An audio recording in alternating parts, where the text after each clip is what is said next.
Tester का problem solve नहीं होगा।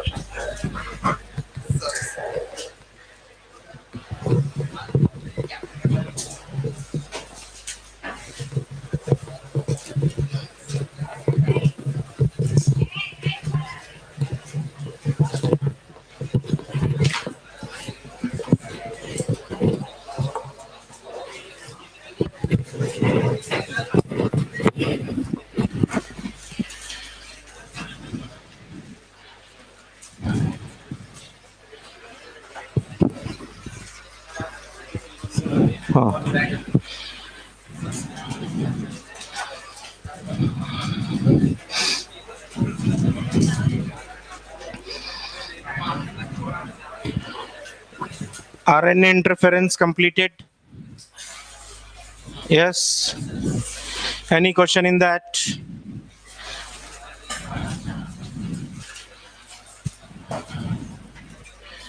The parasite Melidogyne incognitia not surviving in the host plant because their RNA get blocked. Their RNA get blocked. Translation step prevented in the host plant for the parasite, right? Protein synthesis translation is blocked for nematode या for host plant.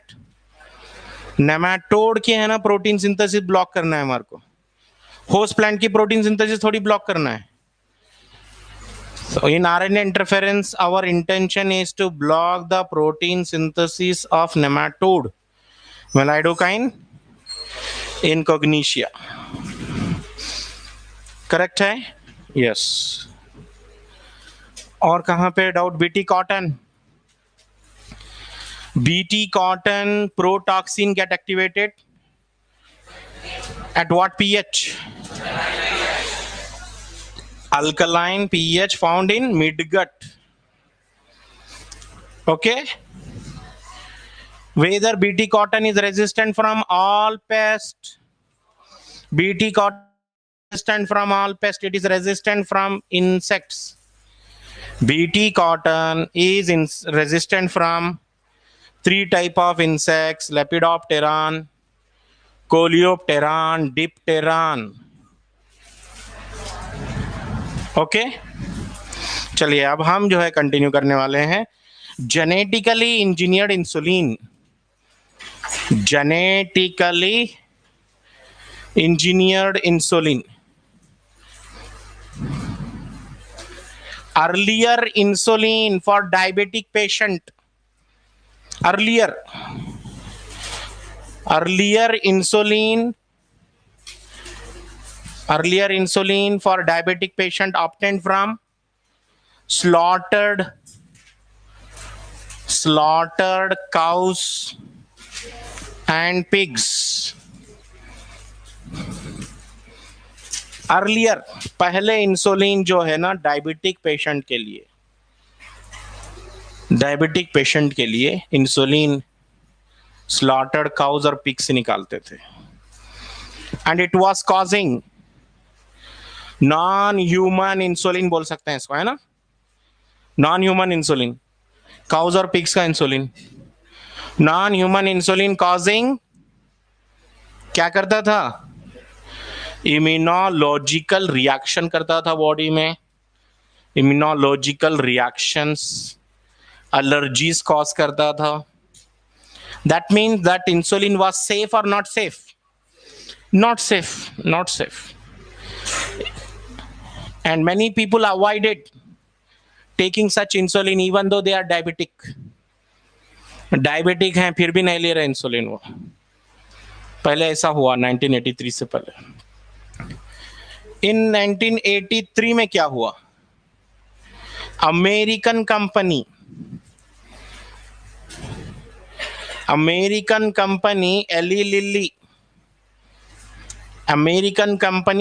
Lilly first time produced human insulin in bacteria. Human insulin they produced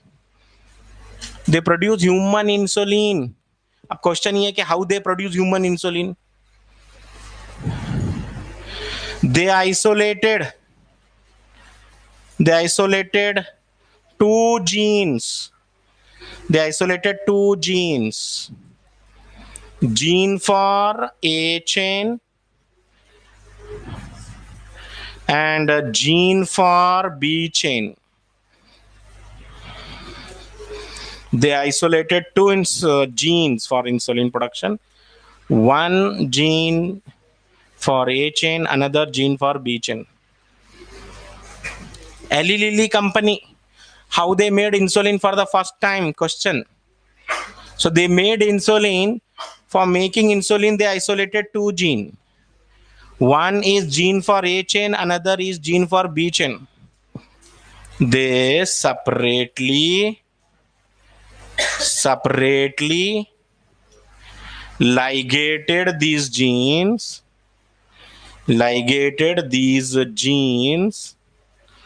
to two separate plasmids. दो अलग अलग plasmid को है ना ये gene attach करते हैं. डायग्रामेटिकली देखेंगे जरा समझने आएगा. How they made insulin.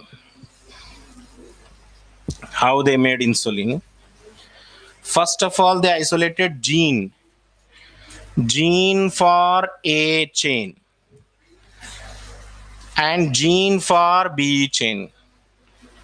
Now, you should remember for your information, insulin एक प्रोटीन हार्मोन है और इंसुलिन में दो चेन होते हैं, ए चेन और बी चेन. ओके, इंसुलिन में दो चेन होते हैं, ए चेन और बी चेन. तो ये जीन फॉर ए चेन और gene for B chain, they are separately ligated to two separate plasmids. दो अलग अलग प्लाज्मिड को अटैच करे ये जीन. अटैच करके बैक्टीरिया में ट्रांसफर करे. Now inside this bacteria this rDNA multiplied. Inside the bacteria, this RDNA multiplied around 15 to 100 copies per cell, है ना? How many copy number? 15 to 100. What is copy number? Number of plasmid per cell. तो इतने सारे जब plasmid बनेंगे तो finally इससे ए chain बना, इससे ए चेन बने. समझो ये सारे ए चेन हैं और इससे बने बी चेन और फाइनली क्या करे, दोनों चेन को कंबाइन करे, ए चेन और बी चेन को कंबाइन करे.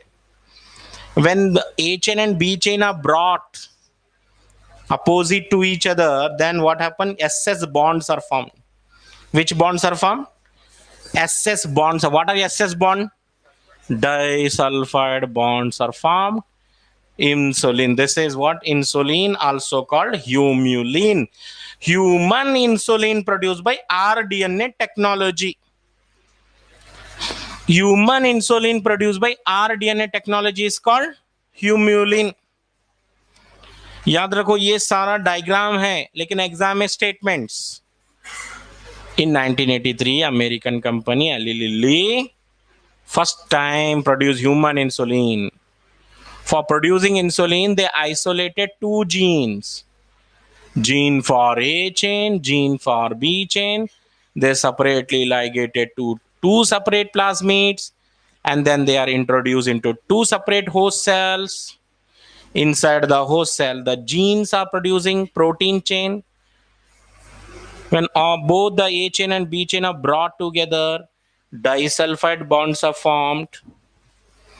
Disulfide bonds are formed, forming the mature insulin. Humulin. What is humulin? Human insulin produced by rDNA technology. What is humulin? Human insulin produced by rDNA technology. And this humulin is safe, not allergic, not causing any immunological reaction. That's why till now All over the world, diabetic patients are using this Humulin. And this Humulin is available in the form of injection. It is not available in the form of tablets. It is available in the form of injection. Why insulin is available only in the form of injection? Because insulin is a protein hormone. If it is taken orally, it get digested in the stomach. That's why insulin is not given in the form of tablets. If you take insulin in the form of tablet, the tablet is digested in the stomach. क्योंकि ये protein hormone है. Insulin is a protein. लिखना ये, insulin is a protein hormone, not taken orally, because it's get digested in stomach, because it gets digested in stomach. तो फिर insulin लेने का सही तरीका क्या है? इंसुलिन इज टेकन इंट्रावेनस और इंट्रामस्कुलर, दो तरीके से इंसुलिन लिया जा सकता है. आप देखे होंगे डायबिटिक पेशेंट खुद इंसुलिन लेते हैं, इंजेक्शन खुद ले लेते हैं. और ये डायबिटिक पेशेंट जो है या तो मस्कुलर में लेते हैं इंजेक्शन, मसल में, या नहीं तो वेन में ले सकते. अब हर कोई वेन ढूंढते नहीं बैठ सकता ना, तो इंट्रा मस्कुलर भी ले लेते हैं, मसल में. Insulin is a protein hormone made of how many polypeptide chain? 2 polypeptide chain. Insulin is a protein hormone made of 2 polypeptide chain. Insulin is having 2 polypeptide chain. Polypeptide chain linked by which bond? Linked by disulfide bonds. Disulphide bond से जुड़े हुए होते हैं ये. And insulin contain how many amino acid? Insulin contain 51 amino acid. जब ये protein है तो ये प्रोटीन अमाइनो एसिड से बना होगा फिर. So that means insulin is made of 51 amino acids. 51 amino acids. ये तो बात हो गई how insulin produced by rDNA technology. How insulin produced by rDNA technology. एक छोटा सा पॉइंट और लिखा है हमारे एनसीईआरटी में, insulin in human body. Insulin in human body is secreted in pro-insulin form. Pro-insulin. What is pro-insulin? Inactive form of the insulin. Inactive form of insulin. Inactive form of insulin called pro-insulin. और इसमें होते हैं A chain, B chain, and A chain and B chain are connected by C chain. This is called pro-insulin. What is pro-insulin? Inactive form of the insulin is called pro-insulin, produced in human body or rDNA technology. Eli Lilly company का खत्म हो गया. बता दिया मैं Eli Lilly company क्या किया था. अब मैं ह्यूमन बॉडी में जो नेचुरली इंसुलिन बनता है वो बता रहा हूं. Naturally insulin is produce in which form? pro-insulin form, which is having A chain, B chain and C chain. During maturation of insulin, C chain gets removed. C chain gets removed so that A and B chain assemble together, forming SS bonds.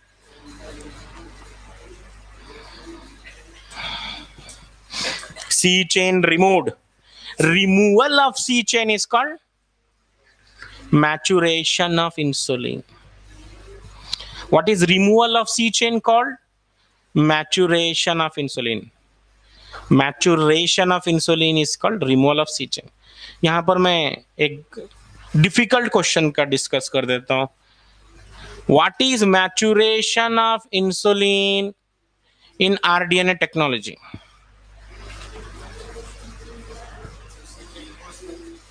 What is the maturation of insulin in rDNA technology? Formation of disulfide bond. जब maturation of insulin के दो मतलब लेना है.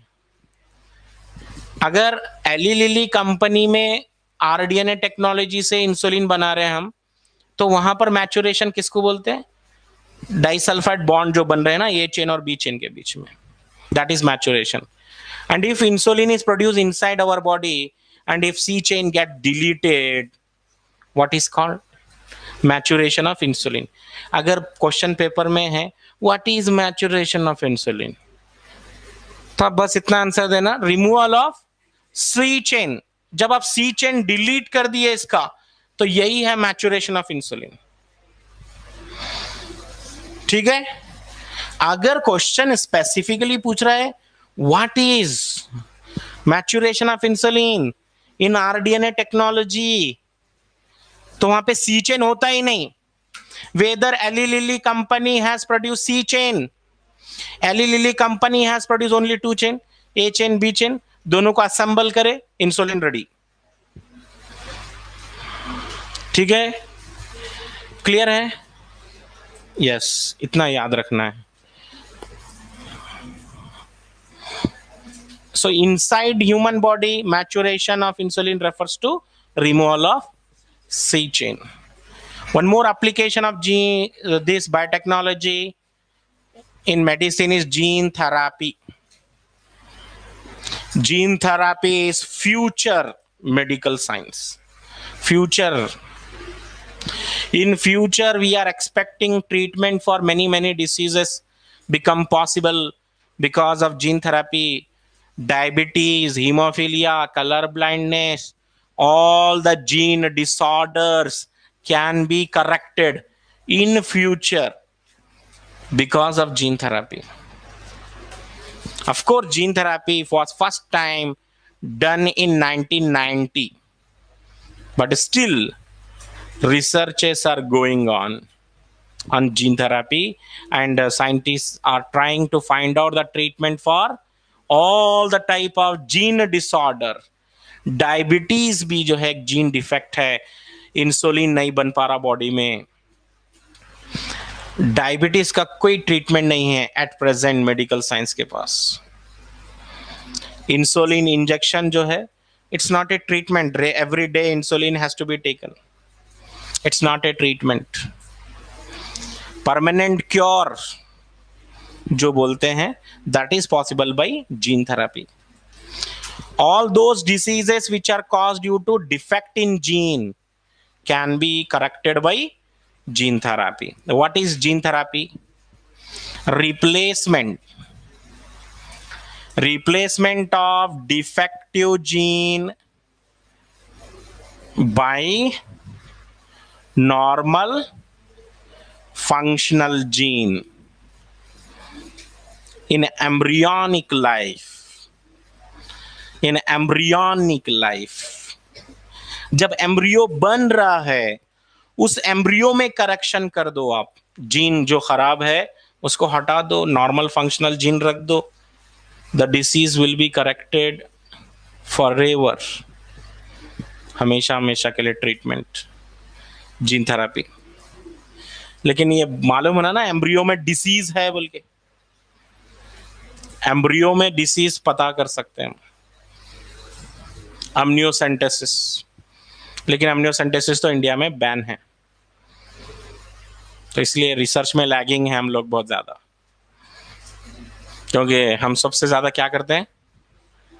Misuse करते हैं. पहले बाद में यूज का सोचेंगे. तो इसलिए लैगिंग में रह गए, हम पीछे रह गए. Replacement of defective gene. पहले डिफेक्टिव जीन को कैसे हटाना है, नॉर्मल जीन रखना है. And very important question, what will be the vector?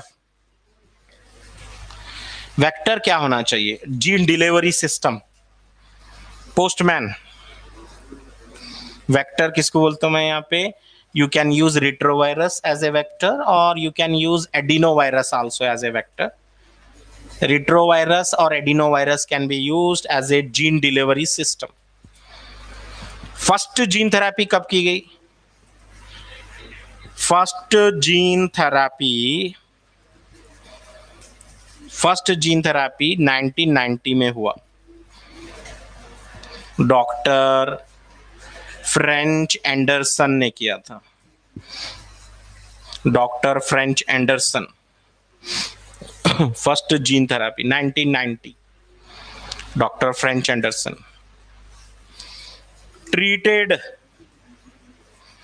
treated a 4-year-old girl suffering from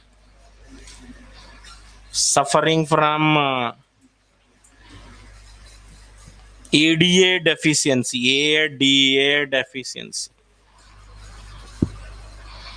What is ADA? Adenosine deaminase बोल के एक एंजाइम है. adenosine deaminase, ADA stands for adenosine deaminase. अब आप बोलेंगे ADA डेफिशिएंसी से क्या होता? इंसुलिन की डेफिशिएंसी से क्या होता? डायबिटीज होता ना, ऐसा कोई डिसीज होता होगा ADA डेफिशिएंसी से. What is the name of that disease? ADA deficiency causes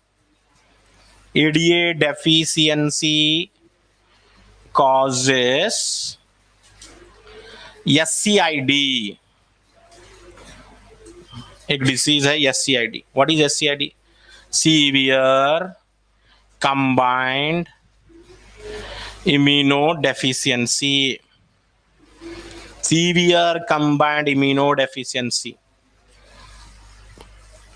lack of immunity, zero immunity समझ लो आप.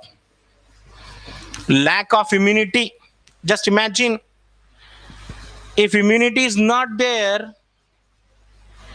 You cannot fight even common cold. अगर इम्यूनिटी नहीं है तो कॉमन कोल्ड से भी फाइट नहीं कर सकते आप. So we are having immunity, that's why we protected from several diseases. तो ऐसे पेशेंट में तो इम्यूनिटी जीरो है. Such babies are grown in bubble. एक बबल बनाते हैं, बलून में रखते हैं, filtered air, everything, very hygienic food, very hygienic water, clean air. They are not taken out into the open air. Open air में ले जाएंगे तो पूरे रेडी हैं वहां पे. Bacteria, fungi, virus, everyone is ready. Immunity है ही नहीं बिल्कुल. ऐसी भी डिसीज है. और ये क्यों हुई डिसीज बोल तो ADA deficiency due to a defective gene.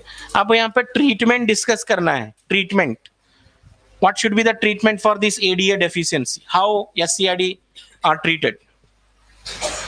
SCID can be treated by, number 1, bone marrow transplantation.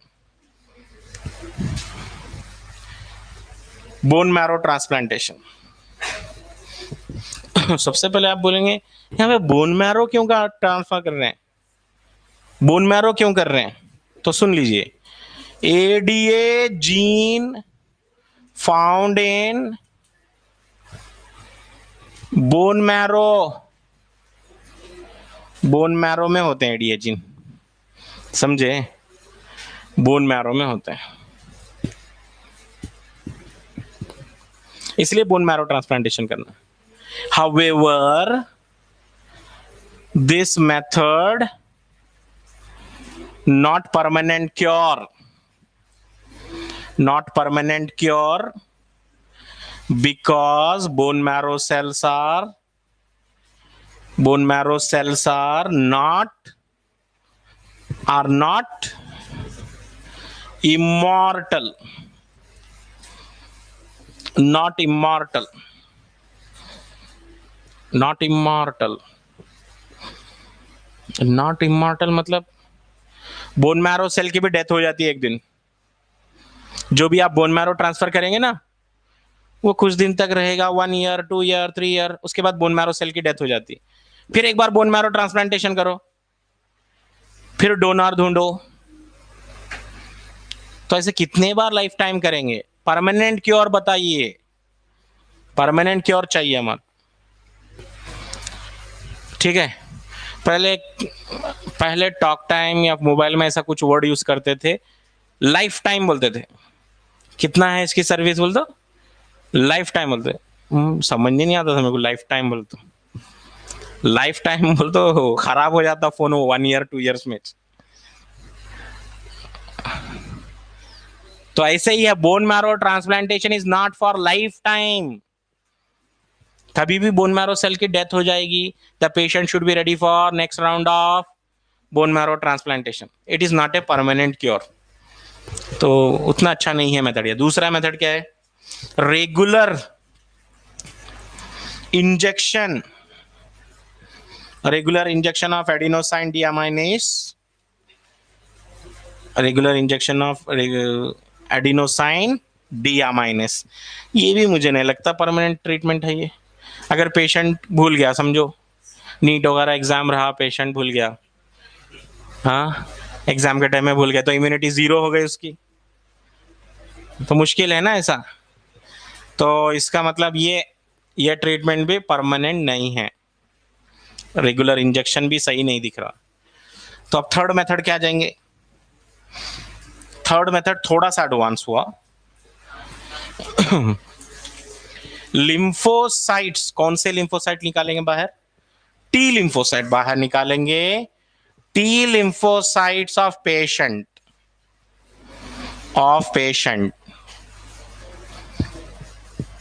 Taken out in vitro, बाहर निकाल लो।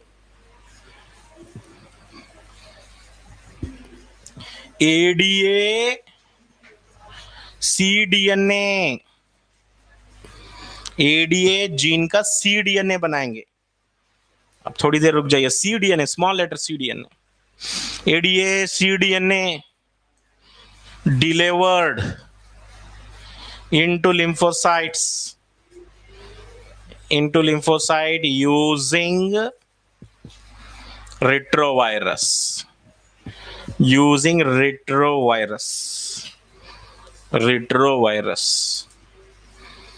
retrovirus यूज करके, रेट्रोवायरस यूज करके। अब आप बोलेंगे सीडीएनए क्या है?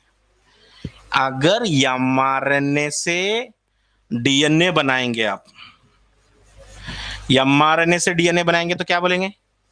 CDNA, reverse transcription. What is cDNA? Reverse transcription से बनाए सो डीएनए ना, कॉम्प्लीमेंट्री डीएनए बोलते हैं इसको। Complementary DNA produce by reverse transcription. So ADA gene बनाएंगे हम by reverse transcription. What is ADA cDNA? ADA gene produced by reverse transcription. ADA gene क्या होता है? DNA होता है। जीन क्या होता है? सेगमेंट ऑफ डीएनए होता है। ADA cDNA का मतलब बता रहा हूं मैं, gene produce by reverse transcription is called ADA cDNA. Delivered into lymphocyte using retroviruses. ठीक है। देन ट्रीटेड लिम्फोसाइट, जो भी लिम्फोसाइट में हम ट्रीट किए, treated lymphocytes are grown in vitro, treated lymphocytes are grown in vitro for some time, कुछ दिन तक ऐसे ही ग्रो करेंगे बाहर, बॉडी के बाहर, grown some time. After that replace back to patient, doctor समझे ये मेथड तो अब 100% क्योर हो गया, लेकिन सरप्राइजिंगली यहां पर भी क्या हुआ, लिम्फोसाइट कुछ दिन चले, उसके बाद लिम्फोसाइट की भी डेथ हो गई।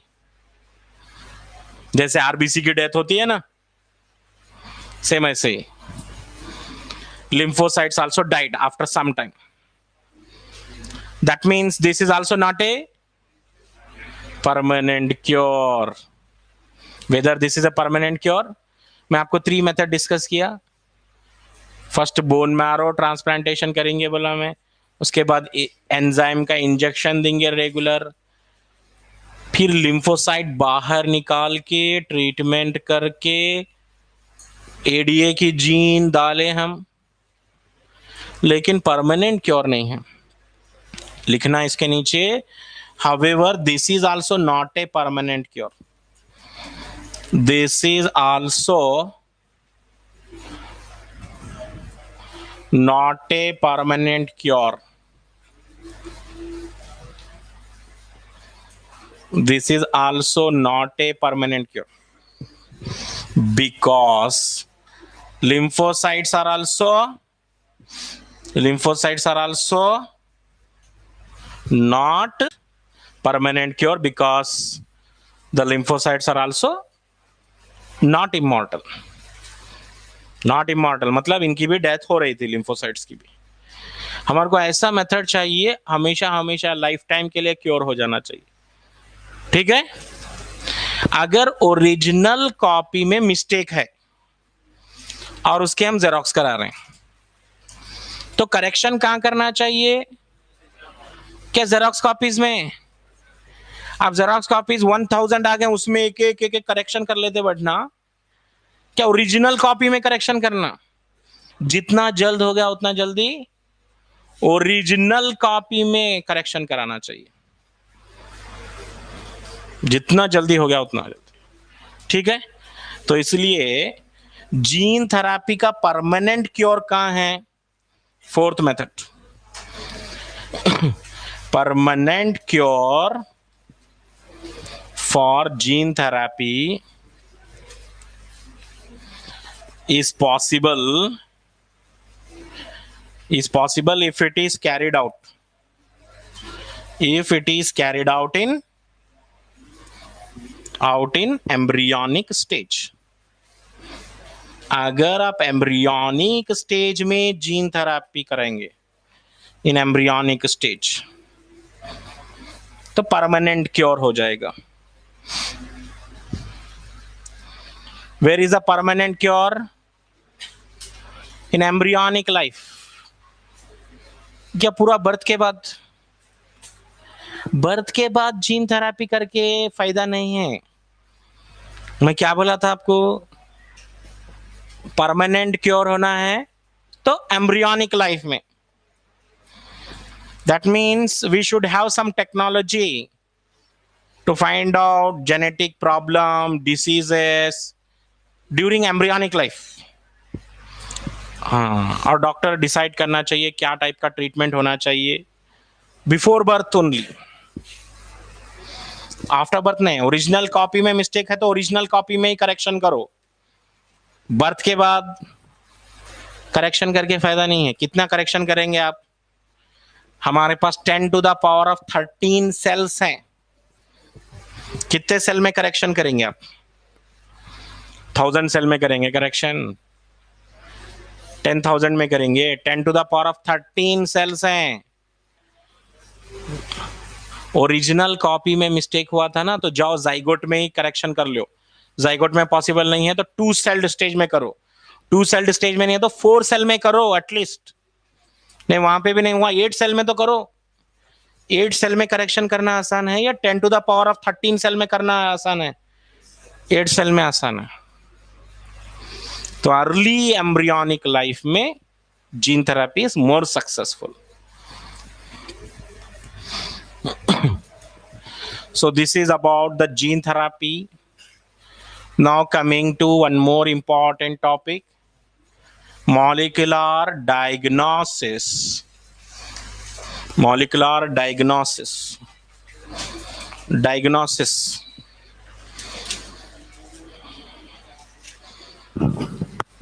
हेलो सर, डॉन सर।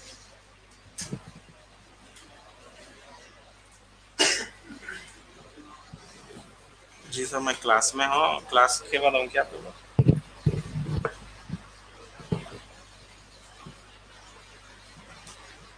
जी sir, okay sir. Molecular diagnosis, देखो डायग्नोसिस कितना पॉपुलर रहा वर्ड ये 2020 में। डायग्नोसिस ऑफ कोरोना कैसा होना चाहिए, मॉलिक्यूलर डायग्नोसिस। ट्रीटमेंट तो बहुत दूर की बात थी, अभी पहले ये तो पता चले ना डिसीज हो गई, बल्कि डायग्नोसिस पहले ये तो मालूम हो जाते डिसीज हो गई। We should be perfect in that, at least disease हो गई, ये रहा तुम्हारा सर्टिफिकेट, डिसीज हो गई आपको। डायग्नोसिस बाद में ट्रीटमेंट रहेगा, सोचेंगे उसका ट्रीटमेंट क्या करना है। तो मॉलिक्यूलर डायग्नोसिस क्या है? ये ओल्ड कन्वेंशनल डायग्नोसिस सुनो आप। कन्वेंशनल डायग्नोसिस क्या है? Old diagnosis. क्या करते हैं हम लोग? Serum test, blood test, urine test, ये test are doing the same test everywhere. बड़े से बड़ा डॉक्टर हो, यही टेस्ट करते हैं भाई हर जगह। जितना अच्छा डॉक्टर है उतने ज्यादा test.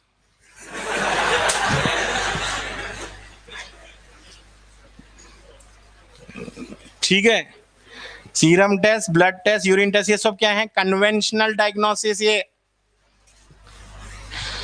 these tests can show pathogen only when disease is in advanced stage. Disease is in advanced stage. Advance stage. अगर पेशेंट को लंग्स में इंफेक्शन हुआ है और वो पैथोजन यूरिन में आया है तो कितने दिन हो जाएंगे? पूरा लंग्स को खराब कर देना, वो खराब करके किडनी में आना, बोले तो लंग्स तो खराब हो गए ना। ये है कन्वेंशनल डायग्नोसिस, इसके भरोसे पे नहीं रह सकते हम लोग, मजाक है ये। तो अब इसको क्या करना चाहिए? एडवांस डायग्नोसिस करना चाहिए अब, even when pathogen is in low concentration. molecular diagnosis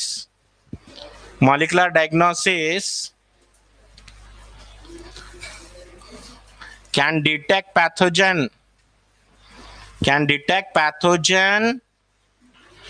even in minute concentration। Minute एकदम बिल्कुल बहुत ही कम है पैथोजन, तब भी डिटेक्ट कर ले सकते हैं molecular diagnosis. This is very advance technology, molecular diagnosis.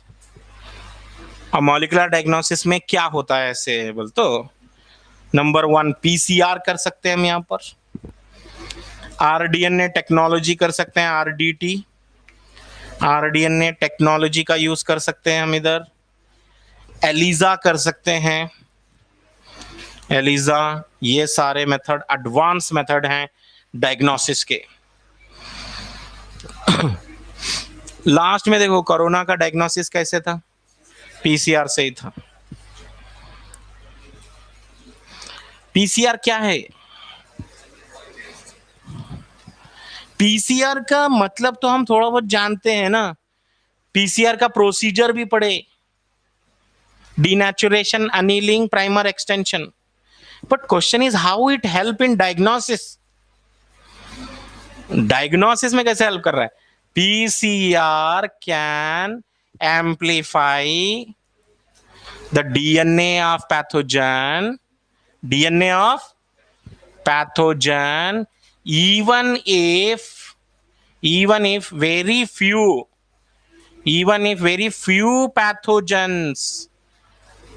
few pathogens are there, in patient blood, in patient blood. अगर पैथोजन बहुत ही कम है, जस्ट 1 2 3 पैथोजन है, even if pathogen is very few, even if pathogen is very minute concentration, then also it can be detected by which method? PCR method. Question आया, a doctor was operating on AIDS patient, AIDS patient पे operate कर रहा था, surgery कर रहा था. The same scalpel or blade which he used for patient, accidentally that same scalpel was injured the doctor's hand, and doctor is under doubt, he maybe got the AIDS. So which test he should go for? PCR. PCR is the best method even if pathogen is in very minute concentration. Minute concentration रहा तो भी detect कर सकता है PCR. RDNA technology में क्या करते हैं भाई हम? Probes are used in diagnosis by RDNA technology. RDNA technology. What are probes? Probes क्या हैं बताइए? Probes are single stranded DNA or RNA which are radioactive.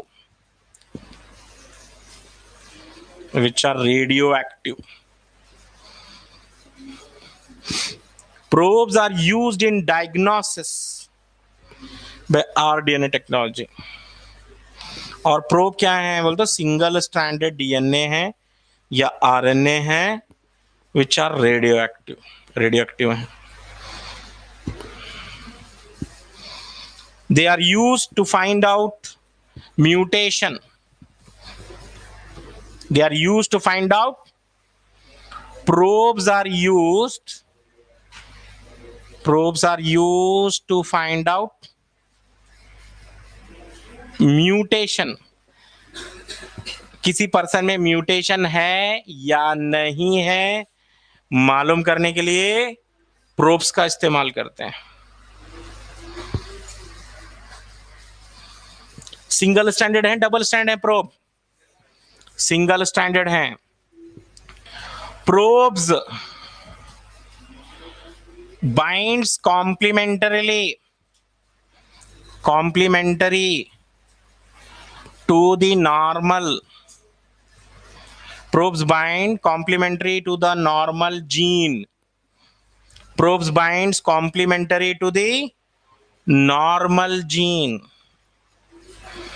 Probes cannot bind to mutated genes. Mutated gene के साथ bind नहीं होगा ये.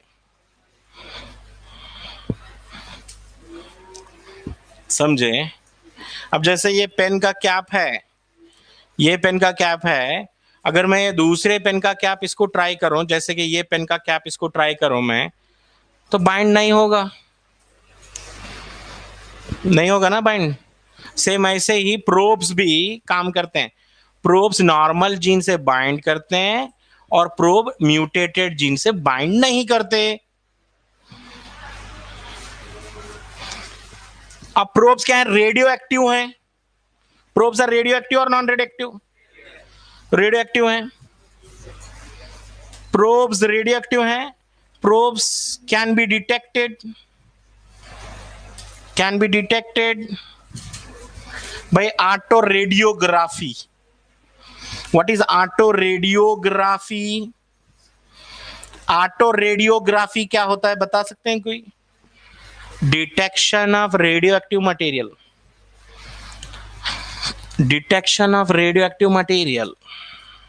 You know, radioactive material, they emit radiations and they make dark bands on photographic film, X-ray sheet. समझे? ये patient के यहाँ पे कुछ सेल्स हैं और इसके अंदर हमने प्रोब ऐड किया। अब ये प्रोब बाइंड हुआ या नहीं बाइंड हुआ, मुझे कैसे पता चलेगा? इसके ऊपर मैं एक्सरे शीट रखता हूं। So from the cell radiations are emitted and those radiation make dark bands here on X-ray sheet.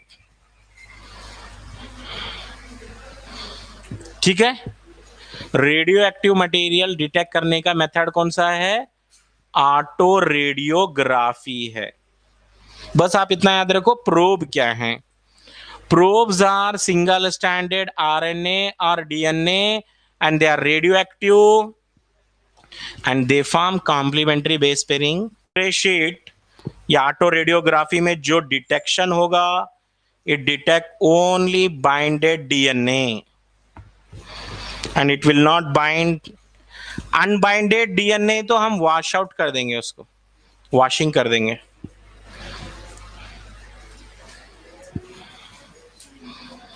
Binded DNA, जैसे यहां पर देखिए, ये पेशेंट का डीएनए है ATGC, ये पेशेंट का डीएनए ATGC, ये प्रोब का डीएनए है TACG। दोनों के बीच में कॉम्प्लीमेंट्री बेस पेयरिंग हो रही है, मतलब बाइंड हो जाएगा ये प्रोब। और ये स्टार मार्क लगाए हो क्योंकि ये प्रोब है। प्रोब क्या एमिट करते हैं? रेडिएशंस। ठीक है ना? अगर प्रोब है TACG और डीएनए पेशेंट का TTTACG, कुछ तो भी ऐसा है, can it bind? No binding, binding नहीं होगी, कॉम्प्लीमेंट्री बेस पेयरिंग नहीं होगी। मोलेकुलर डायग्नोसिस और एक पढ़ना है ELISA, enzyme linked immunosorbent assay। immunosorbent assay, it work on the principle of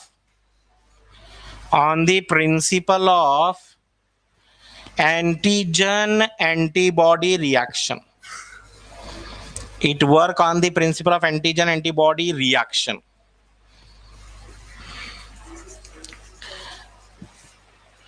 If patient blood is having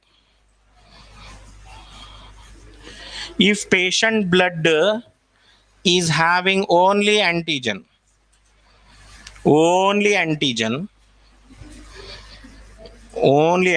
मतलब क्या होगा? ये वेरी रीसेंट इन्फेक्शन है, ये आजकल में छुआछूत इन्फेक्शन है ये, क्योंकि एंटीबॉडी नहीं दिख रहे ब्लड में।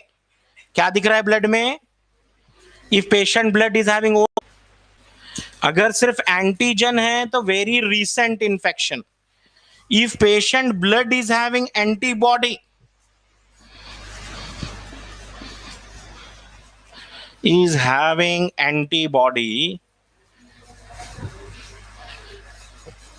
है ना? If patient blood is having antibody, that means it is long back infection। बहुत पहले हो गया सो इन्फेक्शन है। एज ए डॉक्टर, अगर आप डॉक्टर बन गए हैं और आपके पास एक पेशेंट आ रहा है और उसका एलिजा टेस्ट कर रहे हैं और उसके ब्लड में सिर्फ एंटीजन है, सिर्फ एंटीजन है, तो आप बोलेंगे पेशेंट को कोई डरने की बात नहीं है, बहुत जल्दी आ गए आप हमारे पास, जरूर बच के जाएंगे, है ना? बोलेंगे नहीं, क्योंकि सिर्फ एंटीजन है।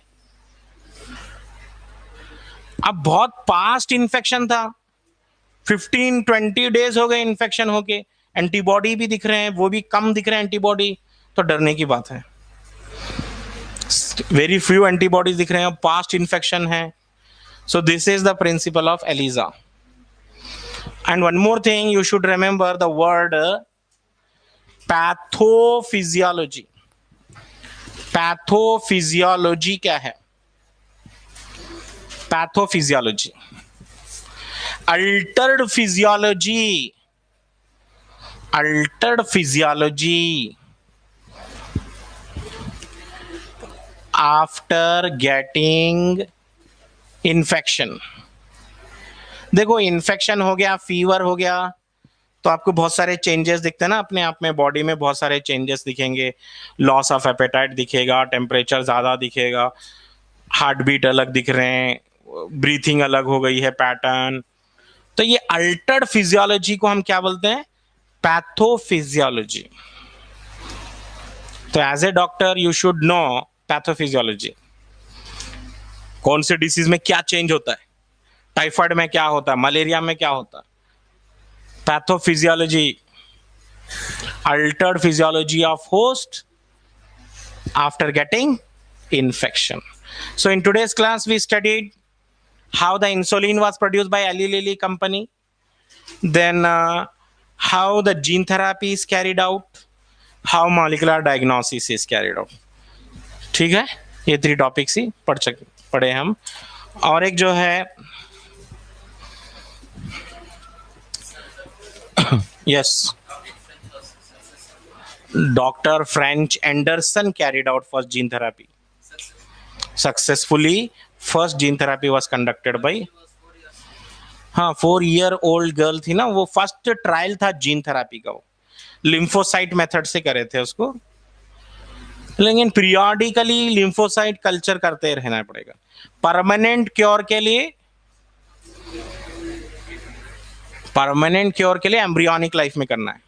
बोन मैरो ट्रांसप्लांटेशन को भी हम सक्सेसफुल बोलेंगे, लेकिन परमानेंट क्योर कहाँ है? परमानेंट क्योर एम्ब्रियोनिक लाइफ में। तो अब ये एक एक लाइन जो है एनसीईआरटी में पढ़ लीजिए यहाँ तक। Tomorrow will continue remaining. Thank you.